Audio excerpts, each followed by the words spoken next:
Assalamualaikum warahmatullahi wabarakatuh. Alhamdulillah. Allahumma salli ala Muhammad wa ala ali Muhammad kama shallaita ala Ibrahim wa ala ali Ibrahim innaka Hamidum Majid. Allahumma barik ala Muhammad wa ala ali Muhammad kama barakta ala Ibrahim wa ala ali Ibrahim innaka Hamidum Majid. Amma ba'du, fa inna asdaqal hadis kitabullah wa khairal hadi hadi Muhammadin sallallahu alaihi wasallam wa syarrul umur muhdatsatuha wa kullu muhdatsatin bid'ah wa kullu bid'atin dhalalah wa kullu dhalalatin finnar. Bapak Ibu sekalian yang Allah, khususnya Sahibul Bait Pak Ihsan dan Bu Nana dan keluarga besarnya, semoga Allah limpahkan barokah rahmat dan ampunannya dengan sebab dipakai rumahnya untuk menuntut ilmu. Semoga ini memudahkan, meringankan langkah beliau dan keluarga untuk menuju surganya Allah Subhanahu wa taala. Bapak Ibu sekalian menaikkan Allah, Ramadan sudah berlalu, alhamdulillah sudah dilewatin. Dan tentunya masih ada banyak kekurangan dalam Ramadan kita, Ibu. Masih ada ketidakmaksimalan, tapi Allah Maha Rahman, Maha Rahim memberikan kesempatan lagi kepada kita untuk bertemu dengan bulan haram, itu Zulqaidah sekarang ini ya. Kemudian Allah kasih lagi kita kesempatan berturut-turut sampai Zulhijjah. Kemudian Allah kasih lagi Muharram. Ingat loh, masih ada 3 bulan mulia, agung di hadapan kita. Mudah-mudahan yang sempurna Ramadannya kemarin ini lagi lebih tambah sempurna lagi. Ya, Zulqaidahnya, Zulhijjahnya, Muharramnya kita maksimalkan. Karena orang-orang salaf dulu, sebagaimana yang dikatakan oleh Abu Usman An-Nahdi rahimahullah, kanu yu'azzimuna salasata asyarat, bahwa orang-orang terdahulu itu memuliakan 10, memuliakan 10, 3-10. Jadi ada 3-10 yang dimuliakan oleh orang-orang terdahulu. Di antaranya adalah Ashrul Akhir min Ramadan, 10 terakhir Ramadan. Yang kedua, wal Ashrul Awal min Zulhijjah, 10 pertama bulan Zulhijjah. Yang terakhir wal Ashrul Awal minal Muharram, dan 10 awal dari Muharram. Jadi ada 3 yang diagungkan oleh orang-orang terdahulu. Ulangi Bu, 10 terakhir Ramadan, 10 awal Zulhijjah, 10 awal Muharram. Ini adalah 3-10 yang diagungkan oleh orang-orang saleh, dan termasuk mudah-mudahan kita di dalamnya mengagungkan 3 bulan ini. Bapak Ibu sekalian memuliakan Allah Subhanahu wa taala, Allah Subhanahu wa taala berfirman dalam surat At-Taubah ayat 36, inna iddatash syuhuri indallah asyhar syahran min kitabillah fi kitabillah yauma khalaqas samawati wal arda minha arba'atu hurum. Sungguhnya bilangan di sisi Allah itu ada 12 bulan.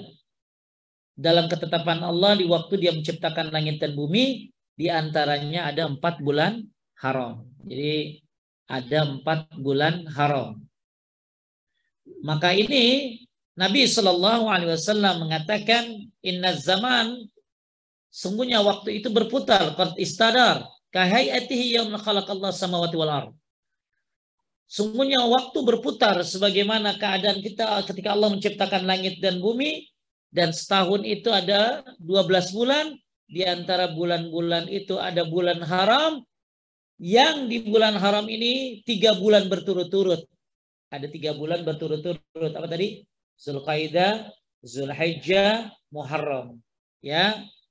Kemudian ada lagi satu lagi apa? Rajab. Tapi Rajab nanti mendekati Ramadan, ya. Taib. Diriwayatkan oleh Bukhari. Intinya, kembali saya tegaskan di awal, yang kemarin Ramadannya masih kurang maksimal, Allah Subhanahu wa taala memberikan kesempatan lagi 3 bulan ini. Ya, Masya Allah ya, kalau ada seorang suku, ada 2 orang dari suku Bali Suku Bali itu dulu pecahannya Yahudi. Ya, kemudian ada klan namanya Bali, ada 2 orang masuk Islam, lalu 1 orang mati syahid jihad, 1 lagi nggak mati syahid tapi matinya 1 tahun setelah itu. Kemudian ternyata dimimpikan yang matinya 1 tahun di belakang, ya dia nggak ikut perang, tapi ternyata surganya lebih tinggi. Kenapa? Karena dia ketemu Ramadan. Maka mudah-mudahan Ramadan kita berakhir dengan surganya Allah Subhanahu wa taala. Nah, kalau memang sudah bagus, ya mudah-mudahan Zulqaidah, Zulhijjah, Muharram ini menambah kesempurnaannya. Tapi yang belum bagus, alhamdulillah kalau Allah kasih kesempatan bertemu dengan Zulqaidah. Sekarang udah Zulqaidah nih ya. Maksimalkan amal-amal soleh di bulan-bulan haram ini. Apalagi nanti masuk Zulhijjah, ya, kemudian masuk lagi Muharram, 3 bulan berturut-turut Allah sediakan pahala yang berlimpah sebagai rahmat buat kita, apalagi yang mungkin Ramadannya ada kekurangan. Bapak Ibu sekalian muliakan Allah. Lalu bagaimana kita, yang akan kita bahas sekarang adalah Zulhijjah yang dinanti. Insya Allah tanggal berapa kalau ininya? 29 ini ya. 29 Juni ya. Ya 29 Juni. Hah? 20 apa? 20 Juni ya, 20 Juni kalau pakai Masehinya kurang lebih apa tadi? 20 Juni. Nah, 29 ya. Terserah dah. Yang penting ya, yang penting 1 Zulhijjah ya, 1 Zulhijjah. Taib. Udah dikit tuh gitu doang ya. Dan nanti lihat di kalender deh ya. Pokoknya maksud saya ya persiapan gitu lah ya, persiapan. Karena gini loh, kita persiapan Ramadan tuh luar biasa. Salafus saleh 6 bulan sebelum Ramadan sudah siap-siap dengan doa. Dari sekarang kan kita udah siap-siap menyambut Zulhijjah karena ini bulan saingan Ramadan. Kenapa dibilang saingan? Karena memang hadis-hadisnya luar biasa. Ya, makanya ada yang bilang bagusan mana Ramadan sama Zulhijjah. Maka dikatakan kalau Zulhijjah, kalau Ramadan bagusnya 10 hari terakhir. Tapi malam. Karena ada Lailatul Qadar. Tapi kalau Zulhijjah bagusnya 10 hari pertama karena ada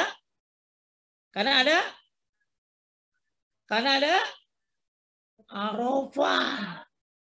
Karena ada apa? Arafah. Ada Arafah, kemudian ada kurban. Malah ya kalau orang-orang Arab, orang-orang Mesir itu pulang kampung tuh Idul Adha. Kenapa?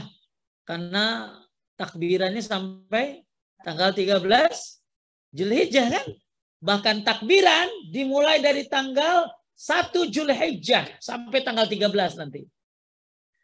Jadi banyak yang spesial ya. Memang puasa ada. Jadi memang kenapa dibilang saingannya gitu loh. Makanya rugi banget kalau ternyata Ramadan bagus, Zulhijjah enggak.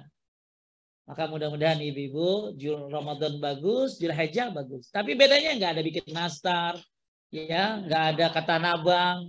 Nah, itu aja dah. Mudah-mudahan lebih bagus. Ya, mudah-mudahan lebih bagus. Mohon maaf ya kalau ada penjual-penjual di Tanah Abang ya. Ya. Baik. Kenapa hebat Zulhijjah? Yang pertama, wal fajr walayalin ashar. Ini Allah bersumpah nih. Wal fajar, demi fajar. Fajar di sini Idul Adha. Kalau Bapak Ibu mudah-mudahan dimudahkan oleh Allah pergi haji. Amin ya. Mau yang kuota, mau yang reguler, mau yang bonek, mau yang terserah dah.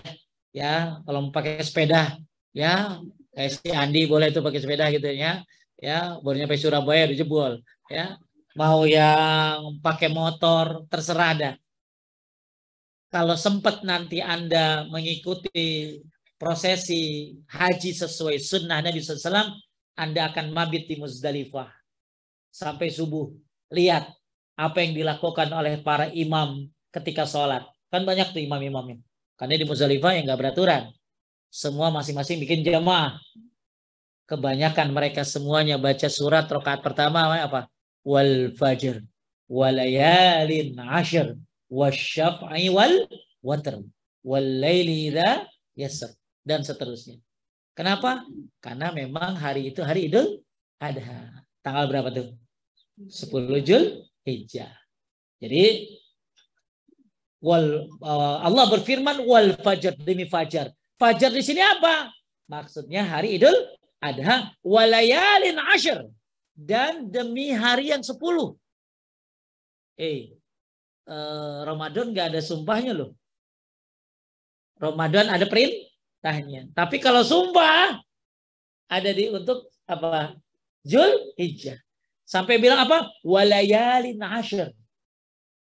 Demi hari yang 10. Maksudnya tanggal 1 sampai 10 Zulhijjah. Makanya Pak Ihsan, orang-orang nanti jangan heran ada itikaf tanggal 1 sampai 10 Zulhijjah. Ya kita kan itikaf tanggal 10 terakhir Ramadan. Kenapa? Segitunya mereka menganggap ini bulan yang luar biasa. Saingannya apa tadi? Ramadan. Maka jangan sampai malah orang-orang dulu nggak matiin lampu. Kalau di awal Zulhijjah sampai tanggal 10. Kenapa? Karena apa? Karena mereka menghidupkan malamnya. Kita kalau 10 hari terakhir baca apa doanya? Lailatul Qadar. Allahumma innaka afuwun tuhibbul afwa fa'fu anni. Tapi kalau Zulhijjah apa bacanya? Buat yang di Arafah, la ilaha illallah wahdahu la syarikalah, lahul mulku wa lahul hamdu yuhyi wa yumit wa huwa ala kulli syai'in qadir. Buat yang di Arafah. Nah, yang buat nggak di Arafah, tanggal berapa? 11. Tanggal hari tasyrik. Ya, 12, 13. Cung, ada yang tahu doa apa? Rabbana atina fid dunya hasanah wa fil akhirati hasanah wa qina adzabannar. Banyakin. Ya, pasti hafal, enggak usah diajarin. Ya, boleh Rabbana, boleh Allahumma. Ya, kalau di Al-Qur'an Allahumma atina fid dunya hasanah wa fil akhirati hasanah wa qina adzabannar. Kalau di hadis Rabbana atina fid dunya hasanah. Itu tanggal berapa tadi? 11 sampai tanggal 13 sampai terbenam matahari tanggal 13. Ya, Masya Allah. Kalau diurut-urut ya, hampir sama. Karena dia ada Idul Fitri. Ini ada Idul ada. Dia ada puasa, kita juga ada. Cuma dia sebulan. Ini 10 hari. Yang nggak ada itu kurban aja. Yang ada kurban Ramadan itu nggak ada. Ya, tapi Idul ada, makanya saingan. Maka intinya kita nggak usah ngelebih-ngelebihin dah. Pokoknya dua-duanya oke. Dua-duanya bagus. Mudah-mudahan Anda bisa memaksimalkan 2 bulan ini. Dan mudah-mudahan ini jadi bekal terindah di sisi Allah Subhanahu wa Ta'ala. Kebanyakan ahli tafsir seperti Ibnu Abbas, Abdullah bin Zubair, Mujahid menafsirkan walayalin ashar. Surat apa tadi? Al-Fajr tadi. Maksudnya adalah Allah bersumpah atas waktu tersebut menunjukkan keagungan keutamaannya. Ingat ya, kalau Allah bersumpah dengan sesuatu, berarti sesuatu ini hebat. Sesuatu ini butuh perhatian. Makanya tadi wal fajr. Bahkan ditegaskan lagi bukan wal fajr saja, walayalin ashar. Demi fajar dan demi waktu hari yang 10. Ibnu Katsir rahimahullah mengatakan walayalil ashar al-murad biha ashar Zulhijjah. Yang dimaksud dengan 10 tadi, 10 malam tadi, maksudnya adalah 10 hari Zulhijjah kama qala Ibnu Abbas wa Ibnu Zubair wa Mujahid wa wahid min as-salafil wal khalaf. Jadi menurut Ibnu Abbas dan lain-lain maksudnya adalah 10 hari terakhir, 10 awal bulan Zulhijjah. Kemudian ayat yang kedua, kita bicara tentang apa tadi? Zulhijjah. Al-Hajj 28. Liyashhadu manafi'a lahum wa yazkuru ismallah fi ayyamin ma'lumat. Ayat berapa, Bu? Al-Hajj 28. supaya mereka liyashhadu, menyaksikan manfaat, manafi'alahum, manfaat bagi mereka, wa yazkurusmallah, dan supaya mereka banyak mengingat Allah di fi ayyamin ma'lumat. Nah, di sini ada kalimat apa?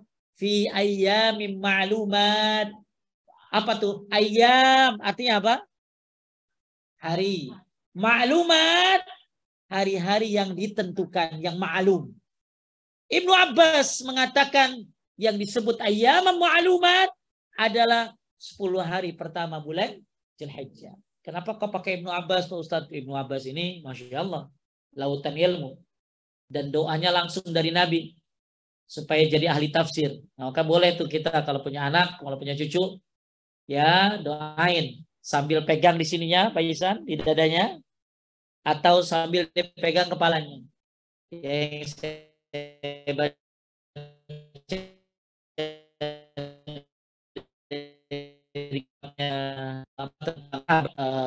disebutkan dipegang di dadanya sambil doa begini, Allahumma faqihu fid din wa 'allimhu ta'wil. Ikutin. Faqihu fid din wa 'allimhu ta'wil. Artinya apa? Ya Allah, faqihu, pahamkan dia agama. Ya, faqihu fid din wa 'allimhu, dan ajarkan dia ta'wil. Ta'wil sini maksud tafsir. Maka Ibnu Abbas jadi orang ahli tafsir. Bahkan segala ilmu dia bisa. Makanya kalau pergi ke Taif ada masjid namanya Masjid Ibnu Abbas. Karena dia jadi gubernur di sana di usia 20 tahunan. Kalau di Indonesia usia 20 tahunan jadi apa? Ya, jadi pilot. Ya, ya kalau nggak pilot jadi ikut Coldplay. Ya, ya.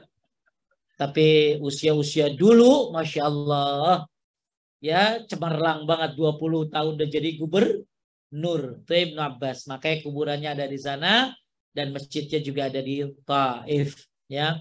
Nah, Ibnu Abbas ini, Masya Allah, sebelum meninggal Pak Izan, ya sedikit tentang sirah Nabawiyah nih. Begitu meninggal, ada burung keluar, ada burung masuk ke dalam dadanya. Dan ternyata maksud burung itu adalah disebutkan oleh ulama itulah ilmu. Ilmunya pun ikut terkubur. Dan kemudian ada suara, yaitu an-nafsul mutmainnah, irji'i ila rabbika radiyatan mardiyah, fadkhuli fi ibadi wadkhuli jannati. Ada yang menyebutkan itu buat Abu Bakar, buat Ibnu Abbas. Wallahu a'lam. Tapi intinya Ibnu Abbas ini Masya Allah ulama yang luar biasa. Dia bukan mendata, dia tuh kerjaannya datangin ilmu. Bahkan duduk di pintu sahabat, tiduran di pintu depan pintu sahabat di rumahnya. Padahal dia ponakan siapa? Ponakan Nabi SAW. Ya luar biasa. Sampai sahabat bilang, kenapa tidak panggil saya ke rumah? Ya bisa dong. Karena dia kan ponakan Nabi. Tapi dia mendatangi para sahabat untuk bertanya. Maka kalau ada masalah agama, dia tanya kepada 20 orang sahabat. Pokoknya pinternya luar biasa. Orang-orang berangkat haji, para raja dengan pasukannya dan pengawalnya. Ibnu Abbas berangkat haji dengan murid-muridnya ribuan. Ya. Taib, intinya kata Ibnu Abbas apa tadi? Liyashhadu manafi'alahum wa yazkurusmallah fi ayyamin ma'lumat. Dia yang disebut dengan ayyamin ma'lumat, hari-hari yang dimaklumi. Hari-hari ini maksudnya adalah 10 awal Dzulhijjah. Cukup 2 surat saja. Ya, tentang apa tadi? Tentang Dzulhijjah. Ya, kalau fasalli li rabbika wanhar, ada juga yang menafsirkan fasalli di sini adalah Idul Adha. Wanhar di sini adalah pada kurban. Makanya kurban salah satunya, coba inna a'tainakal, apa artinya? Kami telah memberikanmu nikmat yang banyak. Fasalli, makanya sholatlah dan menyebut nama Allah, terus berkurbanlah. Maka salah satu nikmat Allah dibayar dengan cara sholat Idul Adha atau berkurban. Ulama lain seperti Syekh Utsaimin menafsirkan nikmat Allah bayar dengan sholat wajib dan sholat sunnah. Jadi fasalli di sini ada yang nafsirin apa? Idul Adha, wanhar maksudnya kurban. Mudah-mudahan pada bisa kurban ya. Tiket Coldplay 2 menit habis, ludes. 11 juta sampai 30 juta. Sakit orang. Ya, kurban 2 bulan ditawarin, kagak ada yang ngambil. Bahkan ibu-ibu berencana nanti 12 Zulhijjah baru ngambil. 13 di akhir-akhir. Pasti harganya sudah murah. Ini ya, Masya Allah, kalau memang untuk urusan agama tuh orang pasti yang sisa. Ya, tapi kalau urusan dunia, la haula wala quwata illa billah, luar biasa, ratusan juta orang bela-belain untuk berdosa. Ya, ya, jual ginjal. Ya. Taib, itu 2 ayat dan 1 ayat tadi 3 berarti ya, tentang fasalli rabbika wanhar yang ketiga. Yang sekarang kita masuk kepada hadisnya. Sahabat Ibnu Abbas radhiyallahu anhuma meriwayatkan bahwasanya Rasulullah sallallahu alaihi wasallam bersabda, "Ma min ayyamil amal salih fiha ahabbu." Ini dia. Makanya dibilang, Bu, amalan yang paling dicintai Allah. Jadi Zulhijjah ini dibilangnya apa? Ahabbu. Apa ahabbu teh? Dicintai oleh Allah. Apa maksudnya? Ma min ayyamil amal salih fiha ahabbu ilallah. Tidak ada hari-hari di dalamnya amalan soleh paling dicintai oleh Allah min hazil ayam, dari hari-hari ini. Maksudnya 10 pertama Zulhijjah, yakni ayyamul ashar. Insyaallah kita akan masuk kepada amal-amal soleh yang kalau Anda kerjakan di hari itu, amalnya dicintai oleh Allah Subhanahu wa ta'ala. Maka kerahkan semua tenagamu ya untuk menghidupkan 10 hari pertama Zulhijjah, sampai para salafus saleh nggak ngapain tadi? Nggak matiin lampu. Kalau suami ibu nggak matiin lampu kan nonton bola, ya. Nah, nanti nggak matiin lampu tuh ngapain? Ibadah. Maksudnya ya identik dengan menghidupkan malam-malamnya. Jadi kata Nabi Shallallahu Alaihi Wasallam, tidak ada hari-hari yang di dalamnya amalan saleh paling dicintai Allah kecuali hari-hari ini, yaitu 10 pertama Zulhijjah. Para sahabat bertanya, wahai Rasulullah, walal jihad fi sabilillah, apakah nggak ada yang bisa nyaingin walaupun jihad? Jihad kan keren, Bu. Jihad, ya pergi berperang di jalan Allah.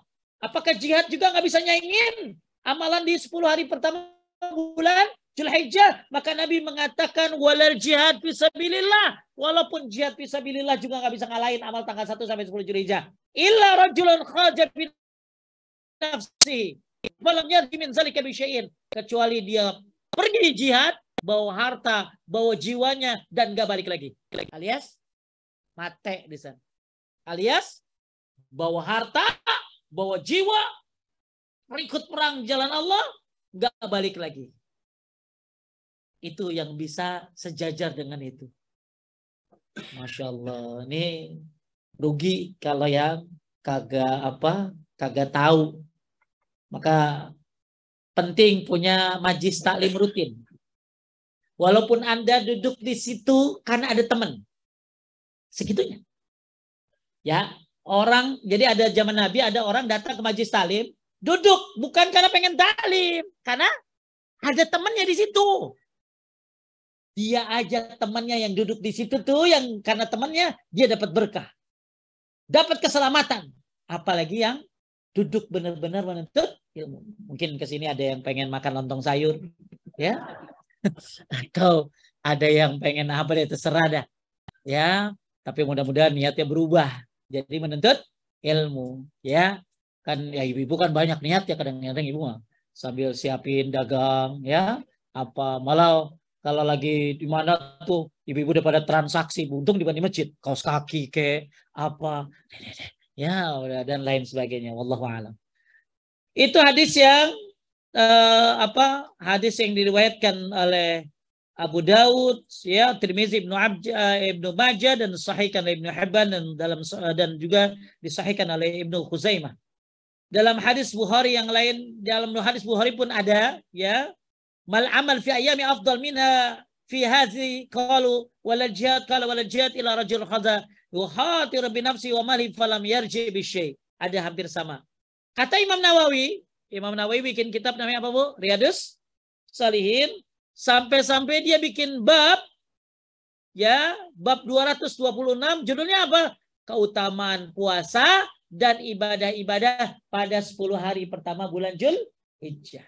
Segitunya pentingnya dibikin bab khusus oleh Imam Nawawi dalam kitab Riyadhus Shalihin. Ibnu Rajab rahimahullah mengatakan hadis Ibnu Abbas di atas yang apa tuh? Bahwa amal yang dicintai Allah yang dilakukan amal saleh di 10 hari awal Dzulhijjah, ya, kata Ibnu Rajab Al-Hambali, hadis Ibnu Abbas di atas menunjukkan bahwa amalan 10 hari pertama bulan Dzulhijjah lebih dicintai Allah daripada hari lainnya tanpa ada pengecualian. Ini berarti hari-hari the best. Nggak usah, pokoknya kita nggak usah bilang gini, bagusan dari Ramadan dong. Jangan suka nyari celah. Ya, cukup kita mengamalkan apa yang ada, yang disampaikan oleh Allah dan Rasulnya. Ramadan the best, istimewa, karena itu wajib.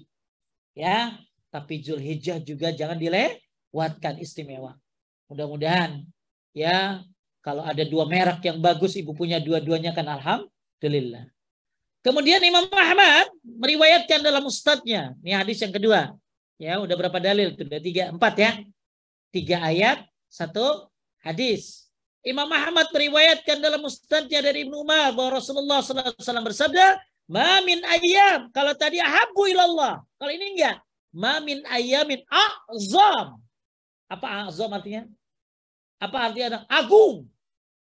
Azim. Tapi ini pakai azam. Lebih agung.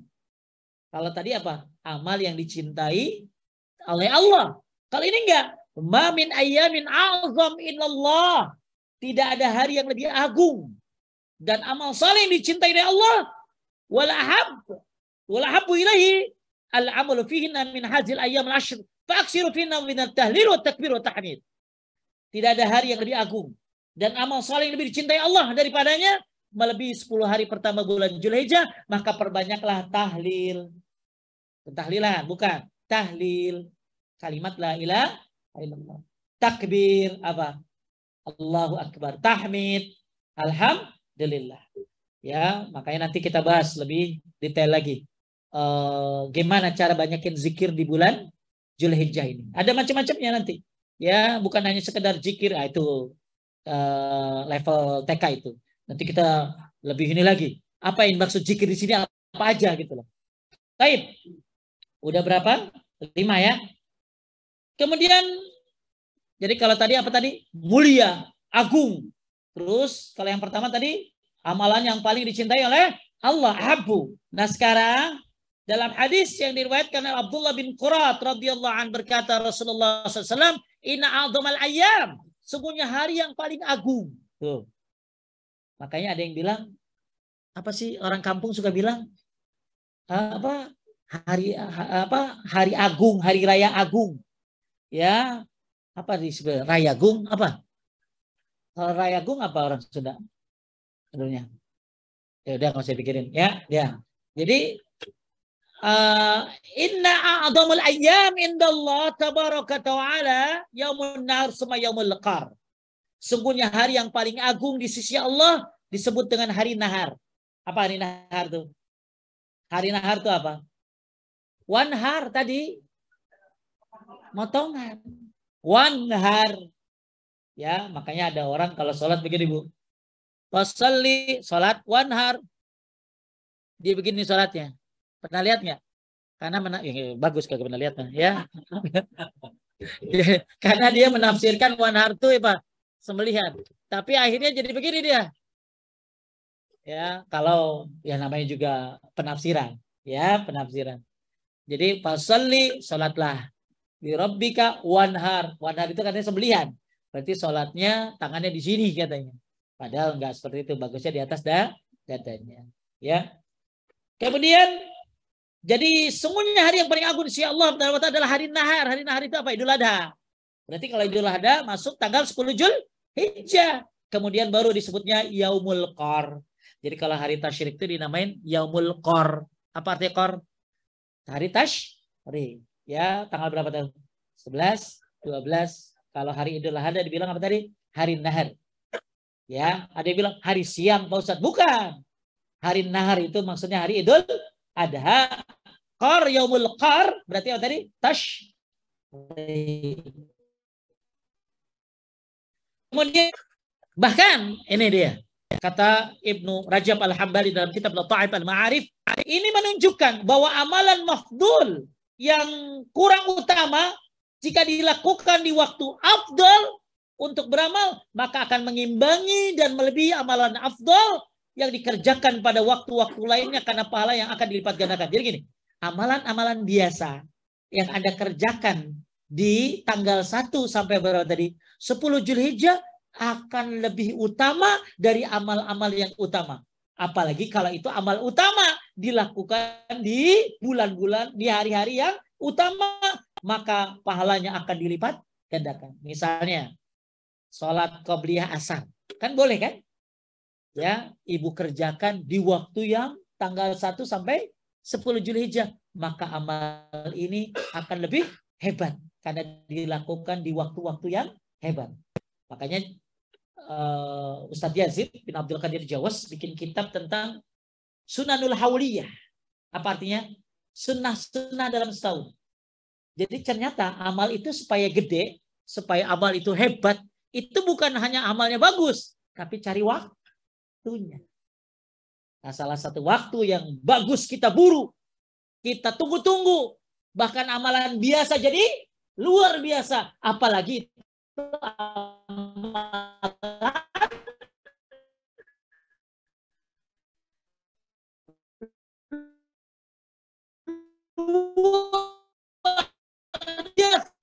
biasa lakukan di tanggal tadi 1 sampai 10 Zulhijjah. Waktu-waktu istimewa. Ya apalagi sholat-sholat qobliyah yang utama. Seperti apa? 4 qobliyah duhur, 4 ba'diyah duhur, ya. Cuman ibu-ibu kadang-kadang, emang qobliyah asar boleh Pak Ustadz? Ya baru ngaji dia tuh. Ya, padahal sebenarnya dibolehkan tapi tidak muakkad. Bahkan sunnahnya berapa? Udah kita bahas.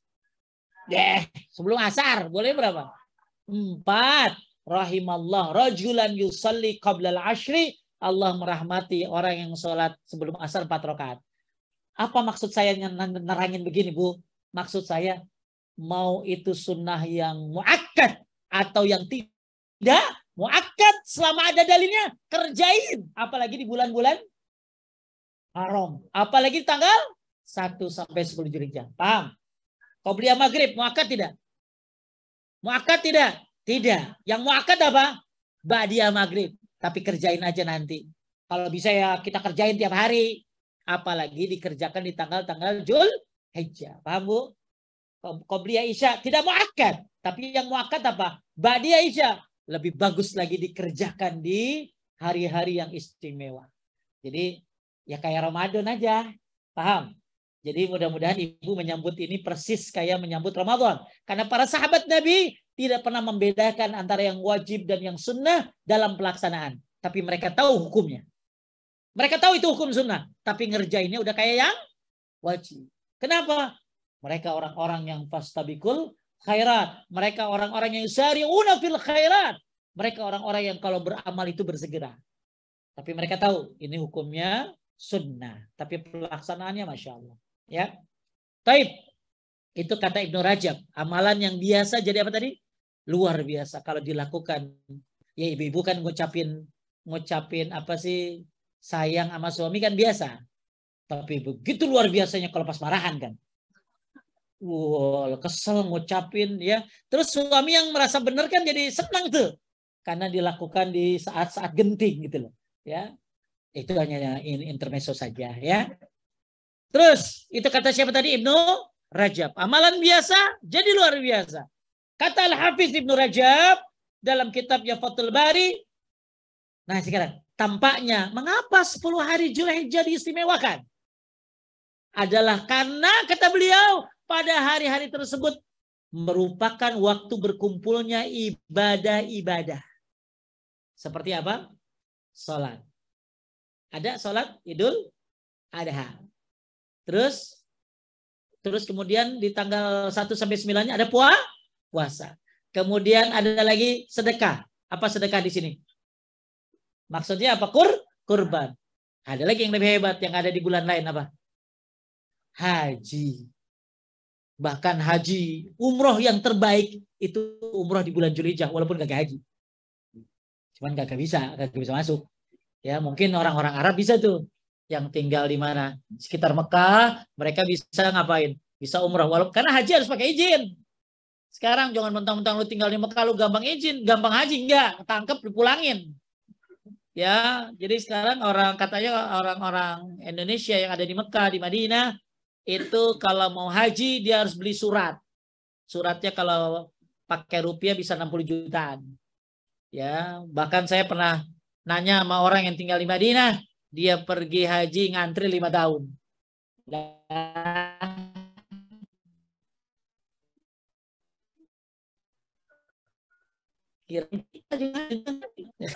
Jadi Bapak Ibu sekalian menaikkan Allah, kenapa hari ini begitu istimewa tanggal 1 sampai 10 Zulhijjah? Karena berkumpulnya banyak ibadah di situ. Ada salat, ada puasa, ada kurban, ada yang lebih istimewa, ada umrah, ada haji. Makanya yang bagus umrohnya jangan Zulqaidah kalau yang pergi haji.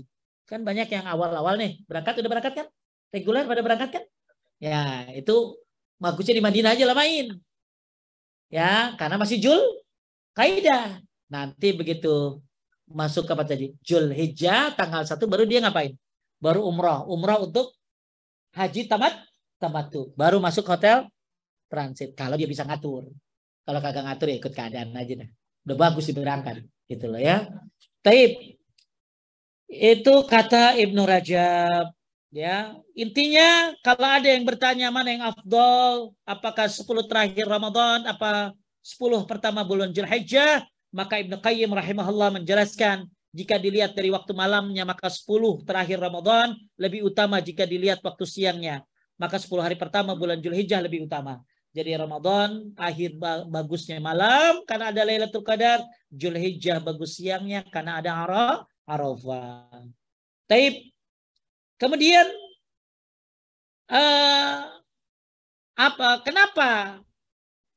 Kenapa Zulhijjah ini utama? Pertama, dicatat keutamaan bulan Zulhijjah. 1, kalau tadi kan dalil-dalilnya, dalil-dalil tentang hebatnya. Keutamaan bulan Zulhijjah 1, Islam disempurnakan oleh Allah pada bulan Zulhijjah. Islam diapain? Disempurnakan oleh Allah pada bulan Zulhijjah. Surat Al-Maidah ayat 3.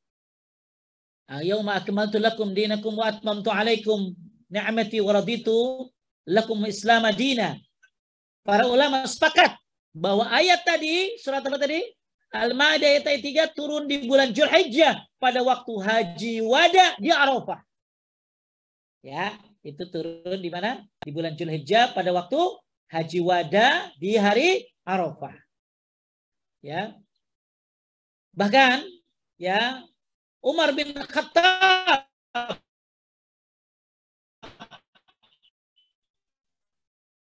ya ada yang bilang banyak wahai Amirul Mukminin, tahukah engkau satu ayat dalam kitab suci kalian? Ini orang Yahudi nih. Orang Yahudi ternyata ngerti ayat-ayat kita. Maka jangan sampai kita kagak ngerti sama ayat-ayat kita.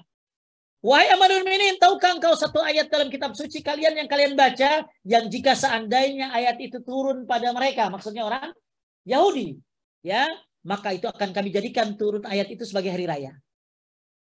Jadi kata orang Yahudi, tahu nggak ada satu ayat yang ayat itu kalau turun buat orang Yahudi, maka akan kami jadikan hari turunnya itu hari raya.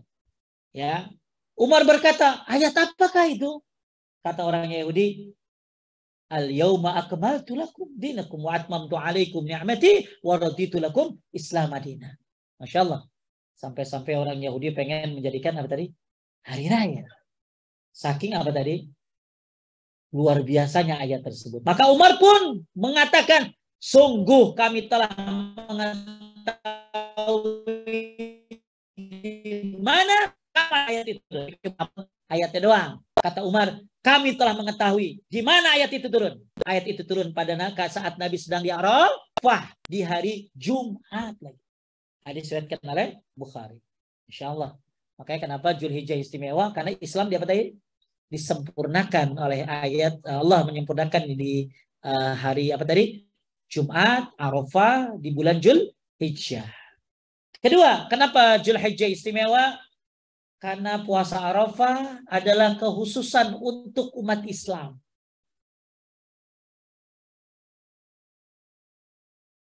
Ya, ada puasa namanya puasa tadi Arafah tanggal berapa?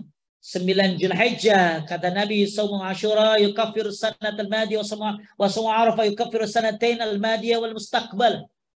Jadi puasa Arafah itu menghapuskan 2 tahun dosa tahun kemarin dan yang akan datang. Puasa Arafah kata ulama termasuk keistimewaan umat Islam. Berbeda dengan puasa Asyura, betul? Asyura orang Yahudi puasa Asyura puasa. Cuman makanya kenapa kita tanggal 9 dan 10 supaya baik. Oleh karena itu, Rasulullah SAW melipat gandakan penghapusan dosa puasa Arafah 2 kali lipat daripada puasa Asyura. Kalau puasa Asyura, ngapusin dosanya setahun. Kalau puasa Arafah, 2 tahun. Ya, orang Yahudi gimana kagak kayak gitu. Ya, dia kan puasa Asyura, tapi diampuni dosanya cuma 1 tahun dulu, Yahudi dulu. Ya, ternyata puasa Arafah 2 tahun. Makanya puasa Arafah apa tadi? Kekhususan untuk umat Nabi Muhammad Sallallahu Alaihi Wasallam. Kemudian yang ketiga, kenapa Zulhijjah itu istimewa? Karena darah-darah kurban ditumpahkan di bulan Zulhijjah.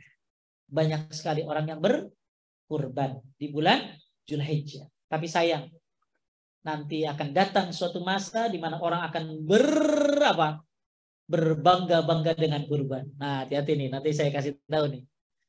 Lu di tempat lu apa nih? Tempat lu apa lu? Sapi. Berapa? 4 gua dong, sapi 20, 4 lu 10. Karena banyak begitu, betul? Mereka nanti, ya nanti ada saya terang. Ya, mudah-mudahan sampai jam 12 cukup ya. Ya, Masya Allah ya. Pembahasan yang banyak banget. Sampai-sampai tadi. Makanya ulama melarang. Ngapain? Bertanya-tanya tentang harga kurban dengan temannya yang sudah beli.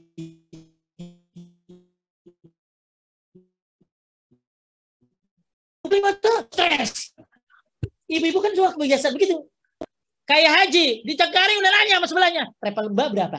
Nyampe orang dia di mana? Di habis maghrib ke isya kan harusnya banyakin zikir, Bu. Di Madinah teh mana nanya di tempat mbak berapa? Kan banyak orang kebiasaan begitu.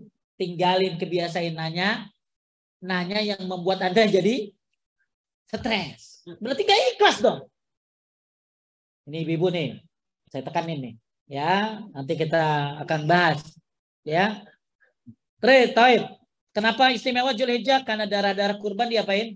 Ditumpahkan. Kemudian, ini yang keempat yang hebat. Zulhijjah adalah muktamar umat Islam tingkat dunia. Betul? Ya mungkin Anda yang pergi haji nggak ngerti. Tapi kalau kita yang mungkin asatis suka diundang untuk ngapain? Pertemuan. Saya pernah diundang dengan beberapa ustadz hadir ke sebuah pertemuan para ulama dunia. Kumpul di suatu aula begitu, saling memperkenalkan diri. Ya saya mah cuma dengerin aja.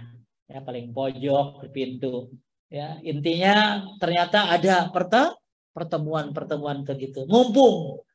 Makanya Masya Allah, syekh-syekh pada datang dari berbagai negara, berkumpul membahas tentang umat. Maka dianggap apa? Haji ini adalah bulan muktamar umat Islam tingkat dunia. Ya, dari seluruh dunia datang untuk haji. Tapi ternyata bukan masalah haji saja. Mereka juga membahas masalah-masalah umat. Maka ibu lihat bagaimana dakwah di musim haji dibagi-bagiin buku. Betul? Wah, buku tauhid disebar-sebarin.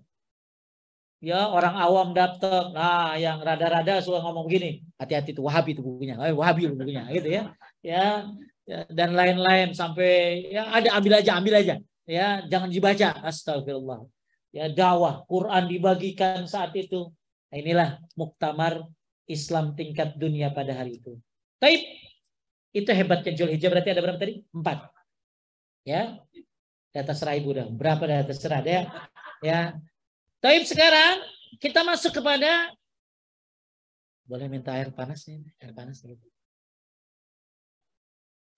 Udah. Sekarang gimana kita ngisinya? Itu dia yang penting nih. Mudah-mudahan pembahasan tadi memotivasi ibu-ibu. Ile harus nih saya nih, ya. Nah, sebagaimana ibu nyambut apa tadi, Ramadan. Kemudian sekarang tugas kita gimana mengisi 10 pertama Zulhijjah ini, ya. Maka Bapak Ibu sekalian muliakan Allah, sebelum kita bahas tentang bagaimana kita mengisi, kita lihat dulu para salaf dalam mengisi 10 pertama Zulhijjah. Pasti Anda akan jauh dari ini, betul? Jauh lah. Imam Syafi'i bisa begini, jauh lah. Bahkan ibu-ibu malah nanya, emang dia kagak kerja Pak Ustadz ya? Gitu. Ya, saya lagi bahas bagaimana hebatnya mereka. Sa'ad bin Jubair rahimahullah, jika datang 10 hari pertama bulan Zulhijjah, ijtihada ijtihadan syadidan. Apa Bu? Sangat bersungguh-sungguh, dengan sungguh-sungguh sekali. Hampir saja dia tidak mampu melaksanakannya lagi.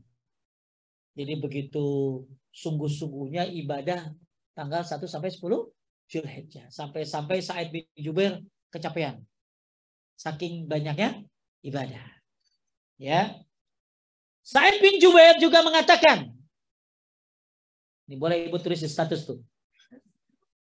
Jangan kalian matikan lampu-lampu rumah kalian pada 10 hari pertama Zulhijjah agar bisa terus beribadah. Ya, jangan matikan lampu-lampu kalian pada malam-malam 10 hari pertama Zulhijjah agar bisa terus beribadah. Ini dari kitab Hilyatul Auliya. Ini kata siapa tadi? Sa'id bin Jubair. Para ulama salaf dahulu mengagungkan 10 hari pertama Zulhijjah. Mereka bahkan berusaha untuk tidak berbuat dosa dan kesalahan. Sampai-sampai mau nyebutin hadis dhaif aja nggak mau. Saya ulangi ya. Saya ulangi nih. Mereka sampai-sampai meninggalkan, pokoknya mereka tuh begitu datang 10 awal Zulhijjah bukan hanya ibadah, tapi dosa ditinggalin, sampai-sampai nyebutin hadis dhaif aja nggak mau. Sampai-sampai nyebutin hadis lemah nggak mau. Kenapa? Al-Barzai menyebutkan dalam kitabnya, ada orang bertanya kepada Imam Zur'ah Ar-Razi. Saya bertanya kepada Imam Zur'ah tentang hadis Ibnu Abi Halah yang berisi sifat Nabi SAW pada 10 hari pertama Zulhijjah. Beliau enggan membacakan kepadaku. Jadi dia ditanya tentang satu hadis, tapi dia diam aja, nggak mau nyebutin hadisnya. Terus beliau bilang begini, di dalamnya ada pembahasan yang saya takut kalau tidak sahih. Kenapa tadi nggak mau nyebutin hadis itu? Karena aku tidak sahih. 1 sampai 10 Zulhijjah. Lalu ini didesak dong. Oh ya, maksudnya ulama nyembunyiin ilmu kan nggak boleh. Ayo dong, tolong terangin hadisnya tentang masalah itu. Akhirnya dia bilang apa? Tunda sampai keluar dari 10 pertama Zulhijjah. Karena saya tidak sedang menyampaikan hadis seperti ini pada 10 hari pertama ini. Paham Bu? Masya Allah. Jangankan dosa, nyebutin hadis lemah aja gak mau. Oh kita mau palsu gak disebutin kan? Saya ulangi, segitunya orang dulu apa tadi? Menghormati 10 pertama Zulhijjah. Mereka meninggalkan dosa-dosa. Jangankan dosa, nyebutin hadis dhaif aja, tunggu nanti setelah keluar sampai tanggal 10 Zulhijjah baru saya kasih tahu. Maksudnya apa? Maksudnya dia tidak mau menyampaikan hadis ini karena takut ya ada kesalahan dalam hadisnya. Ini semua apa? Menunjukkan betapa hebatnya penghargaan mereka, pengagungan mereka dengan tanggal 1 sampai 10 Zulhijjah. Taib, sekarang amalan apa pada tanggal 10 Zulhijjah? Yang pertama tentunya ini yang paling utama apa? Haji dan umrah. Ini yang paling utama. Mudah-mudahan yang haji dimudahkan ya. Ya, yang haji dimudahkan, digampangkan. Ya sekarang sih menurut katanya ini haji balas dendam. Karena orang pada tahun kemarin nggak berangkat, sekarang pada berangkat. Sampai visanya juga macam-macam. Jadi ada yang begini Pak perjalanan ya. Dari Singapura aman. Yordan naik bis ke Madinah 12 jam. Dari Madinah baru ke Mekah. Baru berhaji, balik lagi ke Yordan lagi, ke Singapura lagi, baru Indonesia. Ya, bukan bisa haji. Segitunya. Ya, Masya Allah katanya balas dendam sekarang. Karena banyak orang yang pengen berangkat. Ya, mudah-mudahan kita termasuk yang dimudahkan. Makanya terus doa dan doa. Ya, makanya kalau kita lihat orang yang pulang haji nanti kita doain. Ya, kalau ada yang berangkat yang mungkin juga kita doain. Apalagi mungkin dia berangkatnya dalam keadaan sakit atau apa, kita doakan mudah-mudahan kita dapat juga doa dari malaikat. Itu yang pertama. Bahkan kata Umar bin Khattab radhiyallahu an, umrah pada 10 awal Zulhijjah lebih saya cintai daripada umrah di 10 hari yang lain. Jadi umrah di bulan Zulhijjah. Makanya kan umrah Ramadan pahalanya kayak apa? Haji. Nah ya, maka Umar bin Khattab bilang umrah Zulhijjah juga istimewa. Ya, kemudian selanjutnya saya melihat Jabir bin Zaid dan Abu Aliyah mengerjakan umrah pada 10 awal Zulhijjah ini dulu. Ya, kalau sekarang mungkin susah, nggak boleh, nggak masuk. Mungkin hanya bisa orang-orang Arab saja. Ya. Bahkan, ya, yang kedua. Jadi yang pertama apa tadi? Haji dan umrah, amalan yang utama di bulan ini. Yang kedua, berpuasa selama hari-hari tersebut. Tanggal 1 sampai 9 Zulhijjah. Boleh 1 sampai 9, boleh selang-seling semampunya, atau mungkin tanggal 9 saja pun tidak apa-apa. Yang nggak puasa juga nggak apa-apa, ya cuma rugi aja. Ya, kan tadi amal biasa jadi luar biasa, apalagi amal yang luar biasa. Tadi udah dibahas ya tentang puasa, bagaimana keutamaannya. Kan hadisnya umum puasa itu, ya. Mamin abdin yasumu yawman fi sabilillah illa ba'dallah bizalika wa ja'alan nar yahsabina kharifan. Orang yang berpuasa dijauhkan dari api neraka 1 kali puasa 70 tahun perjalanan. Itu kan bukan puasa Ramadan, itu puasa apa saja.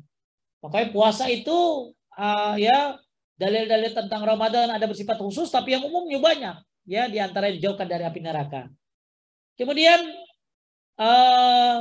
bahkan ya Ibnu Rajab menyebutkan di antara sahabat.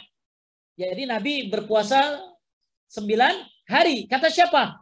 Kata istrinya, yaitu Hafsah. Nabi puasa 9 hari. Jadi kalau puasa yang lain kan dalilnya puasa Zulhijjah. Tapi ada khusus dari Hafsah, Nabi berpuasa 9 hari.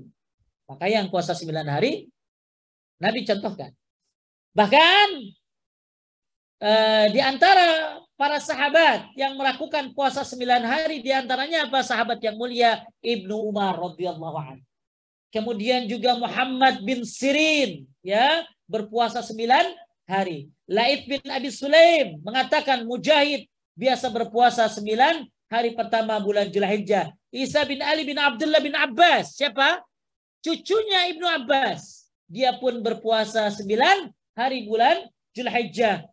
Nah ini jadi jangan ragu untuk puasa tanggal berapa tadi? 1 sampai 9. Karena ada ibu-ibu yang mempermasalahkan. Puasanya tanggal 9 doang. Ya baru belajar, kita maklum. Ya, ibu jangan sombong juga. Baru ya. Ya. Jadi ya kalau bicara hadis kan banyak. Makanya ternyata ada riwayat dari siapa? Hafsah bahwa Nabi puasa tanggal 1 sampai 9 Zulhijjah, dan ini dilakukan oleh Ibnu Umar. Siapa yang tahu hadis Ibnu Umar? Apa mungkin Ibnu Umar ini kan sahabat Nabi yang utama? Ya, Masya Allah. Ya, maka dia termasuk yang puasa tanggal 1 sampai 9. Kemudian siapa tadi? Ibnu Sirin, ya, itu kalau saya tabiin. Kemudian Abu Qatadah. Kemudian juga cucunya Ibnu Abbas radhiyallahu an, yang Ibnu Abbas itu kan yang meriwayatkan hadis tentang puasa Zulhijjah itu. Maka cucunya pun laksanakan puasa tanggal 1 sampai 9 Zulhijjah. Yang kagak mau terserah, nggak apa-apa. Ya, saya mah tanggal 9 aja, nggak masalah, silakan. Ya. Tapi orang haji nggak boleh. Yang haji nggak boleh puasa. Kenapa? Kenapa? Satu, memang sunnahnya. Dua, supaya dia kuat berdoa. Karena dia akan berdoa dari jam 12 sampai maghrib. 6 jam dia berdoa. Jadi biar gak kepikiran makanan buka. Makanya kan, makanan luar biasa tuh nanti di Arafah tuh. Ya, makanya kenapa alasannya nggak berpuasa supaya, kan apalagi sekarang musim panas. Ya, udah 42-an katanya. Ya, nah ini ibu-ibu yang lebay-lebay ini, panas, sudah biasain dah yang mau haji ya. Yang mau haji biasa tuh jam 12 jalan, ya. Biar apa? Biasa. Karena apa? Karena panas haji sekarang. Makanya nggak puasa itu sunnah. Kenapa? Supaya kuat, supaya bisa banyak berdoa. Kemudian, nah ini dia nih. Ini lebih penting lagi. Siapa yang punya qada Ramadan belum beres? Saya nggak nanya. Ya, ibu yang jawab aja. Bagus di qada di bulan Zulhijjah. Maksudnya kalau yang belum beres, yang bagus mah duluan, paham nggak? Sebelum lewat Syawal udah beres, baru puasa Syawal. Tapi mungkin ada ibu-ibu yang belum sempat, ya. Tapi jangan gini Bu, nanti aja Zulhijjah. Ya jangan, cepetin. Tapi kalau ada yang memang belum selesai, maka kata Umar bin Khattab radhiyallahu an, la ba'sa bi qada'i Ramadan fil 'ashr. Tidak mengapa mengqadha puasa Ramadan pada 10 hari pertama bulan Zulhijjah. Imam Hasan Al-Basri tapi ini tidak menyukai puasa sunnah padahal masih ada tanggungan puasa Ramadan. Jadi kalau bisa, kalau yang masuk apa tadi? Jadi bagusnya sebelum Zulhijjah udah selesai. Tapi kalau yang nggak bisa, nggak apa-apa di bulan Zulhijjah. Ya. Jadi kata Hasan Al-Basri tidak suka orang puasa sunnah padahal punya tanggungan puasa Ramadan kecuali jika dikerjakan pada 10 hari pertama Zulhijjah. Jadi boleh yang beresin silakan karena yang penting ibu nggak mati itu aja. Nggak meninggal sebelum Zulhijjah. Nah itu kan harus ada kontraknya, nggak tahu gitu kan. Maka bersegera jauh lebih baik. Tapi kalau ternyata memang ada, silakan bayar. Maka Hasan Al-Basri nggak suka orang puasa sunnah Zulhijjah masa pada utang. Makanya kecuali yang bayar utang di bulan Zulhijjah. Ya. Kemudian yang ketiga, tadi puasa, yang ketiga, perbanyak takbir dan zikir pada hari tersebut. Al-Hajj 28 wa yazkuru smallahi fi ayyamin ma'lumat, dan mereka menyebut nama Allah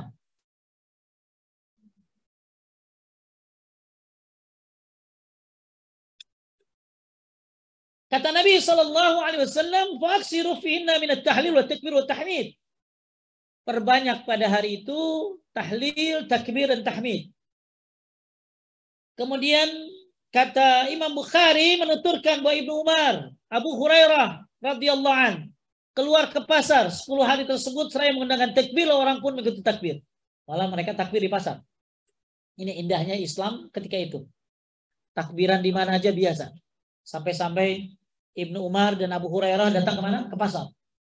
Ya mungkin Anda kalau mau bisa ya punya power silakan. Ya. Lalu Allahu Akbar, Allahu Akbar. La ilaha illallah wallahu akbar. Allahu akbar walillahil hamd. Satu pasar hanya takbir. Anda kayaknya kalau sekarang jangan susah ya. Ya, susah. Pak Isan ke Senayan City, ya, takbiran padahal bagus. Tapi di sinilah asingnya Islam. Asingnya bahkan ibu nggak sedikit Pak Isan akan dibilang apa?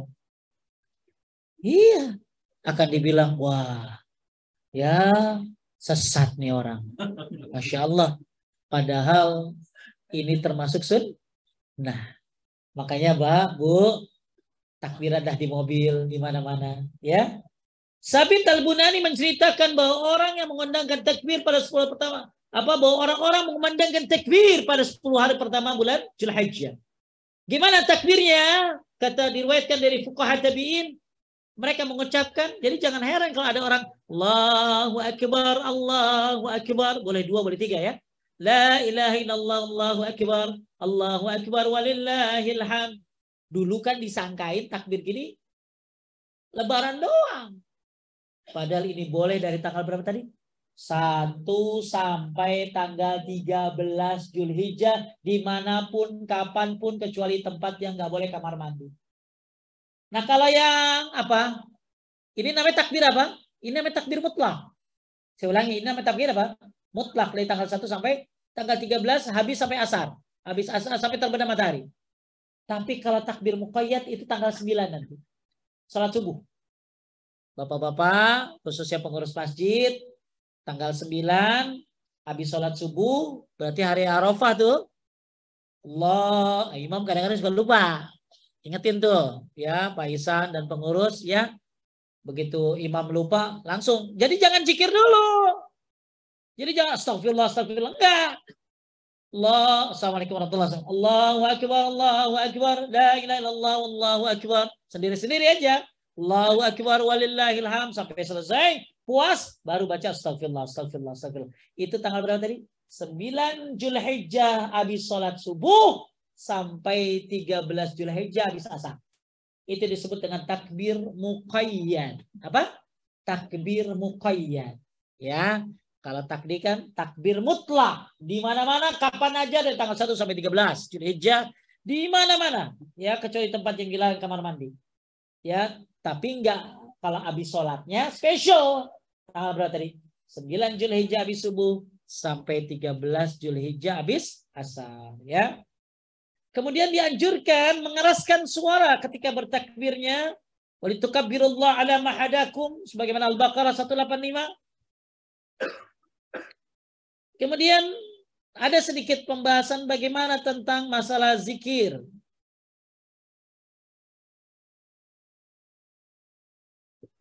Takbir Zulhijjah ada 2 macam. Tadi apa? Mutlak dan muqayyad. Kapan mutlak tuh? 1, di mana aja, kapan aja. Kalau habis sholat 9 Zulhijjah habis subuh sampai pada asar. Yang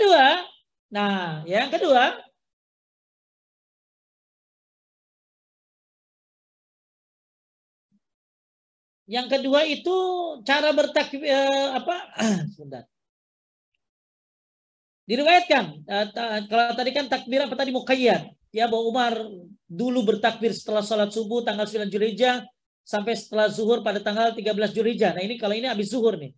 Kalau yang diriwayatkan dari Umar bin Khattab. Kemudian kalau riwayatkan dari Ali ini sampai asar, ya, sampai asar. Nah, kemudian sekarang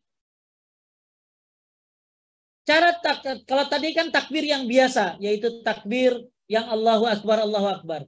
Nah sekarang, yang kedua adalah Anda bisa bertakbir, yang kedua, mengingat Allah berzikir ketika menyembelih. Kalau tadi kan takbir ketika apa?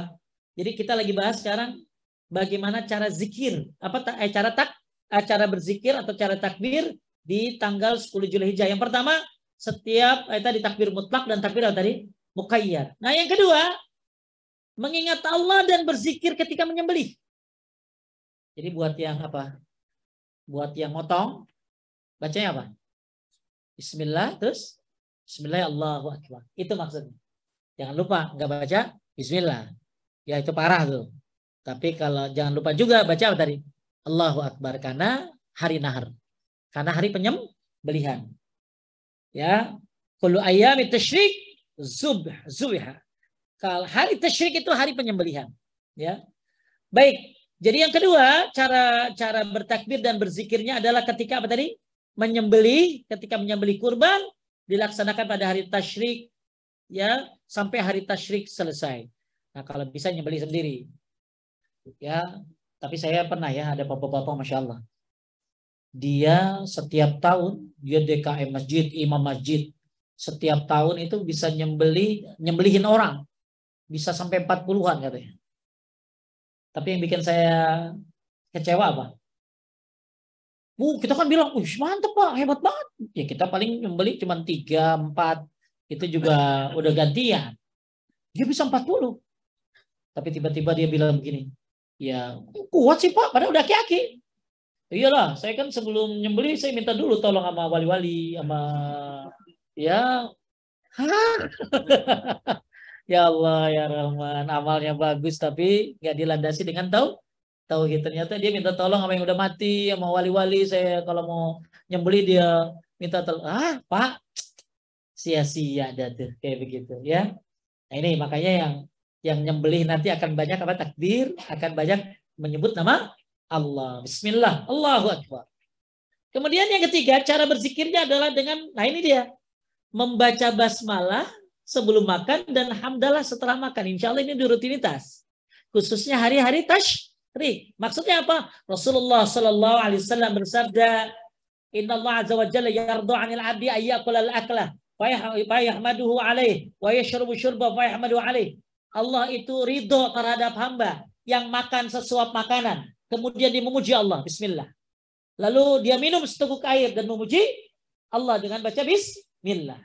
Ya, dia maaf. Sungguhnya Allah ridho kepada hamba yang makan membaca hamdalah, kemudian dia baca hamdalah. Nah, ibu-ibu kan taunya Bismillah. Ini termasuk dalil. Maksudnya apa? Makan boleh baca Bismillah atau hamdalah. Kan kalau kita selalu kalau makan baca apa? Bismillah. Nah, sekali-kali baca apa? Alhamdulillah. Ya makanya ini dimasukin nanti makan. Jadi gini, zikir. Ini jarang nih, termasuk sunnah yang jarang. Betul? Saya ulangi, ini termasuk sunnah yang apa tadi? Jarang. Orang biasa kalau makan baca apa tadi? Bismillah. Ini enggak. Bahkan apa? Baca hamdalah. Makanya Allah ridho terhadap hamba yang makan sesuap makanan, kemudian dia baca alhamdulillah. Kemudian dia minum air, teguk baca hamdalah. Makanya sunnah Nabi Sallallahu Alaihi Wasallam yang masuk ke dalam sunnah mahjurah adalah makan minum baca hamdalah. Waktu itu saya bingung mendengarin seorang syekh, kok makan minum baca hamdalah? Ternyata ada dalilnya. Ya, kita taunya baca apa tadi? Sila sekali-kali alhamdulillah. Tapi kalau ngomong samping orang awam beda itu. Alhamdulillah. Lu makan ya. Baik, maksudnya apa? Maksudnya, Bu, zikir itu tidak hanya lagi motong. Tidak hanya zikir dengan Allahu Akbar, tapi zikir juga bagus dalam kegiatan sehari-hari, termasuk apa? Makan, alhamdulillah, atau bismillah. Ya, ibu ngapain baca? Bismillah. Apalagi di hari apa tadi? Tasyrik. Jadi jangan hanya takbiran doang, tapi zikir pagi sore berhenti. Salah, ya. Jadi terus zikir-zikir harus dilaksanakan. Kemudian yang keempat, ini yang terakhir, kapan zikir? Zikir ketika melantarkan jumrah. Apa bacanya? Allahu Akbar. Allahu Akbar. Dan Masya Allah ternyata jumrah itu menghapuskan dosa-dosa besar. Makanya dihitung kurang lebih batunya kan 70. Dosa besar ada berapa semua? 70-an. Makanya inilah waktu kita berzikir. Kemudian satu lagi tambahan, termasuk zikir adalah baca Quran. Ya, termasuk zikir adalah baca Quran. Karena sebaik-baik zikir adalah baca Quran. Kemudian jangan lupa tadi, banyak berdoa di hari-hari tasyrik. Ikrimah ini murid Ibnu Abbas mengatakan, kana yustahab ayyuqal fi ayyamit tasyrik rabbana atina fid dunya hasanah wa fil akhirati hasanah wa qina azabannar. Dikenal dengan doa apa nih?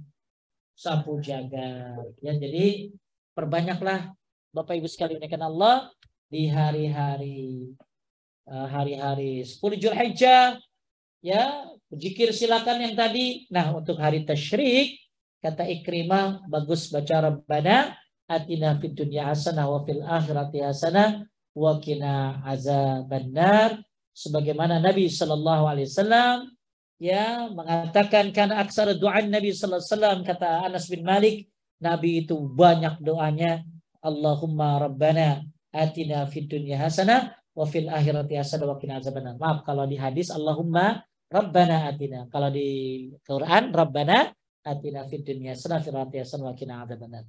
Baik, kemudian kita lanjutkan yang selanjutnya adalah amalan yang ke berapa tadi?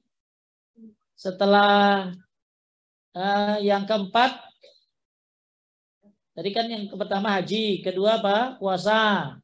Ya, termasuk puasa qadha boleh, takbir dan zikir ya, takbir mutlak dan takbir muqayyad dan zikir-zikir yang tadi saya sudah bahas, bahkan bisa berzikir sambil minum, sambil makan dan lain sebagainya. Yang keempat, bertobat kepada Allah Subhanahu wa taala. Tentunya ini sebuah kebiasaan-kebiasaan yang harus dilakukan tiap hari, bahkan lebih ditekankan lagi di tanggal-tanggal Dzulhijjah ini karena amal-amal dilipat gandakan. Bahkan kata Ibnu Taimiyah, orang yang punya kebiasaan beristighfar dan bertobat, ini adalah kebiasaan-kebiasaan yang baik. Ya. Kemudian yang kelima, tentunya beramal saleh yang banyak. Termasuk ya sedekah, baca Quran, termasuk amar ma'ruf nahi mungkar, karena amal yang dilipat gandakan. Kemudian berkurban pada hari raya kurban, ya. Berkurban ini bagian daripada kemampuan bagi yang mampu, silakan ya. Karena Nabi Shallallahu Alaihi Wasallam berkurban dengan menyembelih 2 ekor domba jantan berwarna putih bertanduk, dan beliau sendiri yang menyembelihnya dengan Bismillah, kemudian bertakbir serta meletakkan kaki beliau di sisi tubuh domba tersebut. Untuk berkurban, hikmah kurban apa? Yang pertama, hikmah kurban catat 1, meraih takwa. Ini tujuannya. Lan yanalallahu luhumha wala dima'uha walakin yanaluhu taqwa minkum. Allah tidak terima darah, Allah tidak terima daging, Allah terima apa? Takwanya. Maka tujuan Anda apa? Bertakwa kepada Allah. Kata Syekh Nasir As-Sa'di, bukanlah dimaksud hanya menyembelih saja. Jadi jangan hanya kurban kebiasaan. Enggak kurban biasa gue mah. Ya. Tapi ingat kata Syekh Nasir As-Sa'di, bukan hanya menyembelih saja, tapi apa? Tapi Allah yang diharapkan dari kurban itu adalah 1, keikhlasan, bukan ria. 1 ya. Ikhlas bukan ria, juga bukan rutinitas. Dan membicarakan harga kurban yang mahal. Jadi ibu-ibu sekalian memuliakan Allah, jangan sampai kurban jadi rutinitas, diobrol-obrolin harganya yang mahal, bahkan jadi kesombongan. Kenapa? Karena Allah terimanya ketakwaannya. Kalau mampunya segitu nggak usah minder. Yang penting bukan piyik. Emang udah waktunya, kan ada waktunya, kambing kan harus ada apa? Ada umur-umurnya. Ya. Dan intinya jangan sampai akhirnya hanya menyembelih saja, hanya rutinitas saja, hanya nggak enak saja. Kebiasaan, wah sih sekelas gua kagak kurban, apa kata dunia gitu. Nah ini ya boleh. Jadi harapkan keikhlasan dari Allah, ya. Kemudian banyak banget ya. Yang kedua, ihtisab. Ihtisab ini mengharap pahala. Kalau 1 apa tadi? Harapkan takwa, ya, jangan hanya penyembelihan. Yang kedua, harapkan pahala. Kemudian niat yang saleh yang ketiga. Niat yang saleh.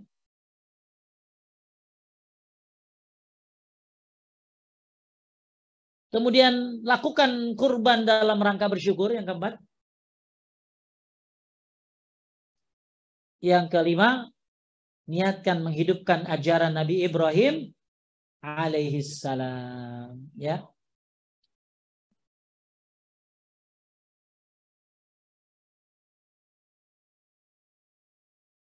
Ini buat yang kurban, ya.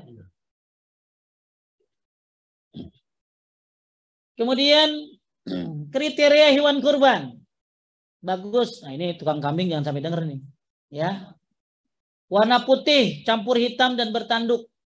Warna putih, campur hitam dan bertanduk. 2, ada warna hitam pada kaki, perut dan mata. Ya ini makanya kambing ideal kayak begini mahal nih. Ya bisa 10 juta nih. Ya. Saya ulangi, warna apa tadi? Ini jadi gini. Bang Ustadz, bagusan mana yang gemuk apa yang kriteria sunnah, benar nggak? Ada yang gemuk Pak Ihsan, tapi nggak sesuai kriteria sunnah. Putih gemuk, tapi nggak sunnah, nggak ada hitamnya di kakinya. Maka kata Syekh Utsaimin, kalau masyarakatnya di sini bagus-bagus sudah mapan, cari yang kriteria sunnah. Tapi kalau ibu kurbannya di mana? Mungkin di daerah ibu yang banyak orang-orang fakir, miskin, lebih baik cari yang apa? Gemuk. Paham? Ya, jadi kalau memang bingung mana nih? Ada kriteria sunnah tapi kurus. Ada yang gemuk tapi enggak sesuai kriteria sunnah. Taib, ibu-ibu jangan nanya. Ini pasti ada yang bilang, emang nggak boleh ditawar Pak Ustadz, gitu ya? Enggak begitu. Tapi memang ada dalil dari Anas, dari riwayat dari Abu Awana dengan lafaz gemuk. Cari yang gemuk dengan lafaz mahal. Samin atau saman.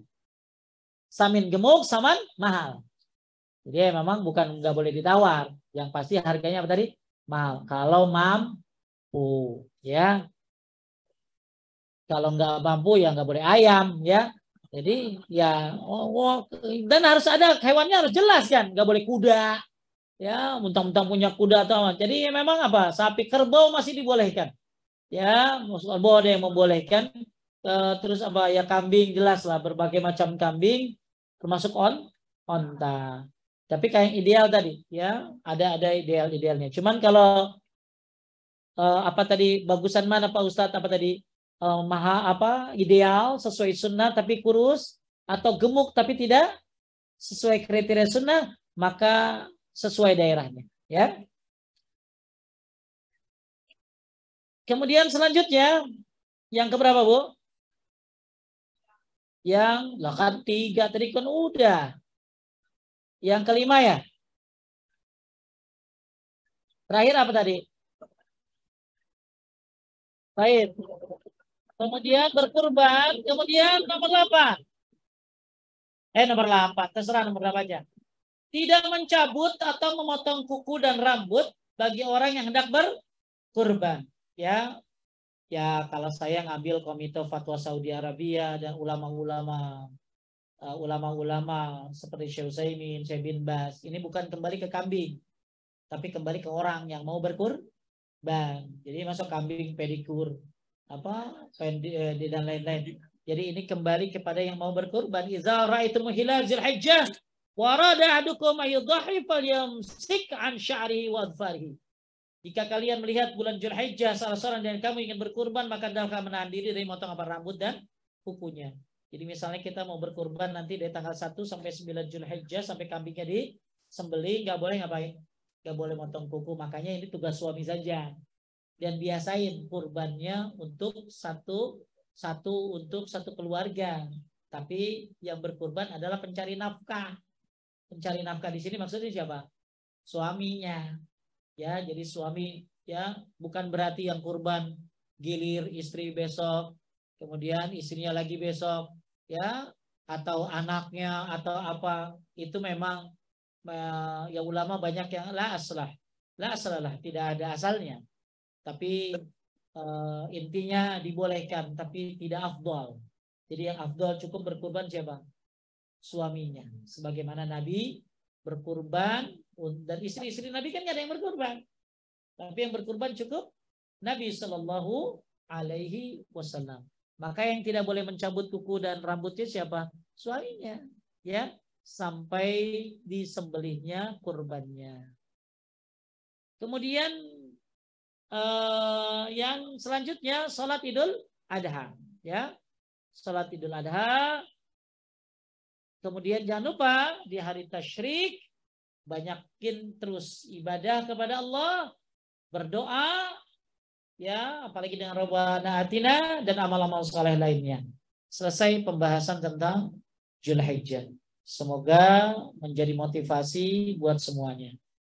Taib, mungkin kalau ada pertanyaan silakan.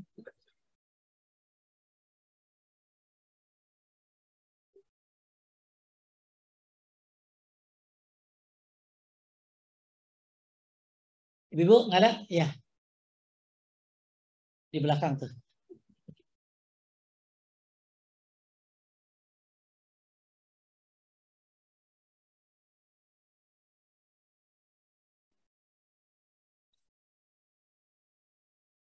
Ya, silakan. Ya. Assalamualaikum warahmatullahi wabarakatuh. Salam. Saya akan bertanya Pak Ustadz mengenai tadi kurban itu yang diwajibkan kan kepala keluarga ya. Iya. Kalau seandainya kepala keluarganya sudah tidak ada, jadi jatuhnya ke siapa Pak Ustadz? Siapa yang ngasih nafkah? Diri sendiri. Anak yang gede laki-laki nggak ada? Nggak punya anak laki. Nah, berarti atas nama ibu sendiri. Ya, karena Iya. pencari Sekian, nafkah. terima kasih sama-sama. Assalamualaikum warahmatullahi wabarakatuh. Assalamualaikum.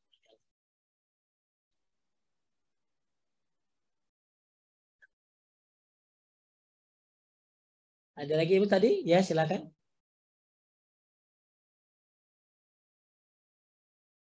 Hah?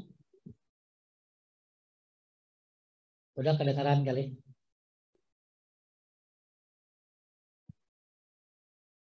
Waalaikumsalam warahmatullahi wabarakatuh.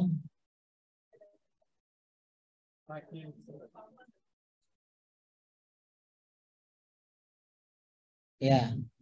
Mungkin tadi ada kaitannya dengan pertanyaan yang pertama.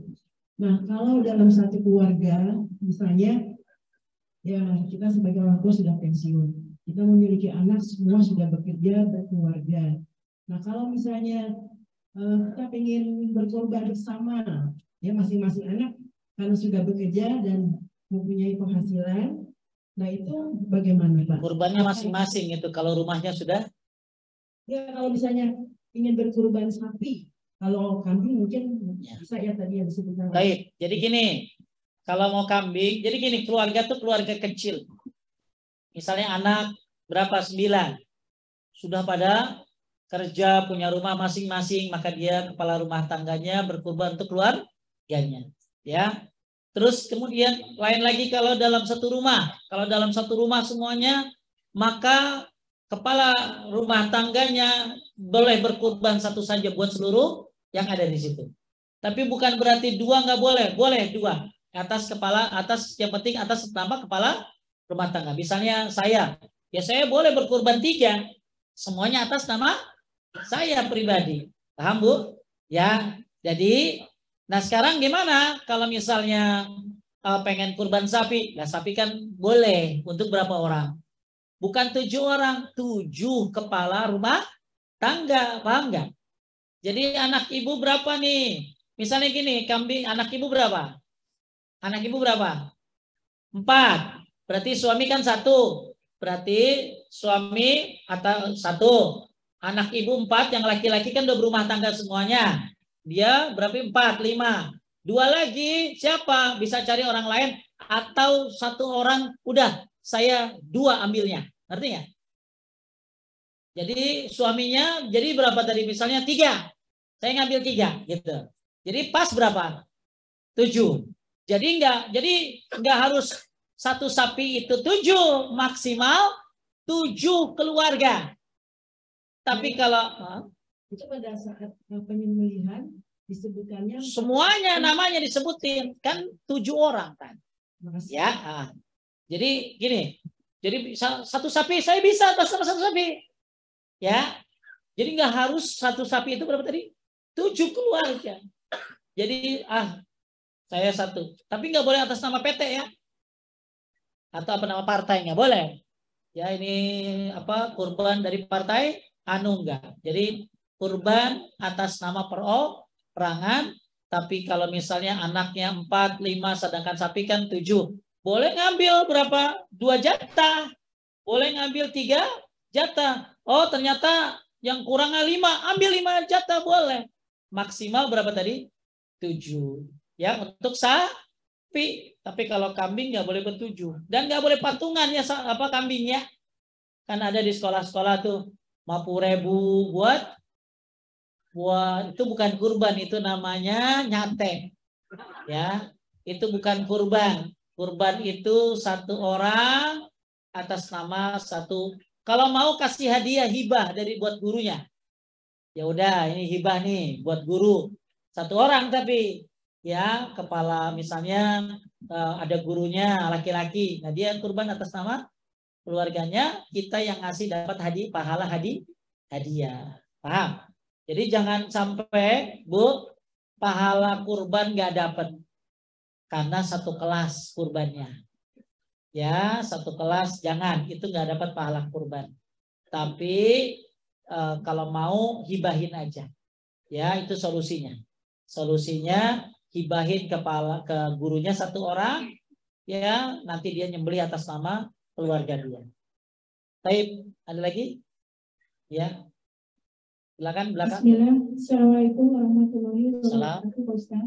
Apa Pak Ustaz mau nanya, kalau kita korban di rumah kita dengan anak kita yang masih sedang kuliah, apakah atas nama dia, Pak Ustaz? Kalau yang nyari nafkah siapa? Karena kita tidak ada suami, ini hanya kita berdua, itu atas nama ibunya atau atas nama anak kita? Lebih baik kalau gitu masih ada anak laki aja. Tapi dia belum mencari nafkah, Pak Ustaz? Nggak apa-apa. Ya, karena yang utama adalah laki-laki. Mudah-mudahan kalau laki-lakinya berkah, kan berkah semua. Ya, karena memang banyak hal-hal yang tidak terjadi, yang tidak disebutkan di zaman Nabi kan. Ya, kalau Nabi kan Nabi berkurban. Nah, sekarang gimana yang nggak punya suami? Maka dia mau berkurban, ada anak laki nggak? Ada, udah anak laki. Kalau misalnya nggak ada juga, ya udah atas nama ibu. Jadi atas nama anak ya, Pak Ustaz? Jangan nama atas nama saya, jangan ya. Jadi atas nama anak ya, atas nama anak ya. Assalamualaikum warahmatullahi wabarakatuh. Tapi ingat ya, bukan berarti kurban atas nama anak, atas nama istri, nggak boleh. Boleh, cuma tidak afdol. Maka kita cari yang urutan yang paling atas dulu, suami. Nggak ada, ya kawin lagi, coba cari. Ya, kalau dapat alhamdulillah. Terus kemudian ternyata nggak ada juga, ya anak laki-laki, syukur-syukur udah nyari nafkah. Nggak ada juga, ya boleh atas nama ibu pribadi. Wallahu a'lam. Ya kayak gitu-gitu kan masalah ijtihad ya. Masalah ijtihad, tapi kita nggak akan nyalahin orang yang mau berkurban. Karena di Indonesia kan biasa berganti-ganti. Tapi yang afdal cukup atas nama kepala rumah tangga. Bu, insya Allah kalau kepala rumah tangga, tapi ingat, itu kan atas namanya doang. Pahalanya?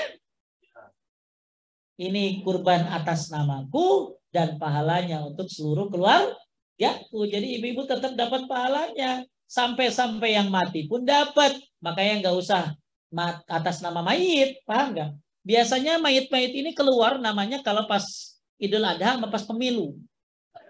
Ya begitu pas Idul Adha pada keluar. Bukan berarti nggak boleh, walaupun ada perbedaan dapat, tapi lebih utama mayit itu dapat, kecuali dia nazar ya. Dia nazar, dia wasiat, itu dibayarkan. Tapi kalau dia nggak nazar, nggak wasiat, ya maka cukup dapat pahala dari anak-anaknya, disertakan ya. Jadi ini kurban atas namaku dan pahalanya untuk keluargaku. Baik. Terus satu lagi tadi pesan saya ya, di satu hadis, summa tubahin nas wa sara kama tara. Jadi kemudian setelah itu orang-orang mulai berbangga sebagaimana engkau lihat. Hati-hati. Kurban tapi sombong. Berbangga-bangga tiap masjid, merasa masjidnya paling hebat. Ya, merasa gua berkurban ini keren dan lain sebagainya. Hati-hati. Ini benar-benar tidak disarankan seperti ini karena tadi sudah dibahas ya, takutnya akan hilang amalnya. Lanjut. Ustaz, ada pertanyaan yang serupa mengenai memasukkan nama mayit dalam kurban. Misalnya kan kalau sapi itu boleh 7 orang, jadi dimasukkan nama ibu yang sudah meninggal gitu, supaya ujub gitu. Tapi lebih baik nggak usah begitu. Ya. Ya, Ustaz, ya. Lebih baik itu dimasukkan kemana? Ke atas nama anaknya saja. Ya. Ya Ibu. Assalamualaikum warahmatullahi wabarakatuh. Ya, apa-apa kedengaran? Ini mau tanya tentang puasa yang 10 hari pertama itu, boleh nggak niatnya digabungkan dengan utang kami yang di bulan Ramadan? Wallahu alam, akan tetapi kalau mau bayar puasa, kata Hasan Al-Basri, tidak disukai orang puasa sunnah sedangkan dia masih punya hutang puasa Ramadan, kecuali dia membayar hutangnya di bulan Dzulhijjah. Cuman masalah niat, ibu niat wajib saja. Karena wajib nggak boleh digabung sama sunnah. Ya, ibu qobliyah subuh niatin sholat subuh kan nggak bisa. Jadi ibu niat apa tadi? Bayar hutang saja. Insya Allah karena dilakukan. Dengerin dulu kan gue lagi ngomong. Niat dulu ya. Jadi ibu niatin saja puasa hutang. Ya, sambil berharap pahala di bulan Dzulhijjah. Ya, kalau digabungkan ya wajib di sunnah nggak bisa digabungin kecuali sunnah dengan sunnah. Wallahu a'lam. Udah ya, kita tutup. Terakhir ibu, terakhir ya apa?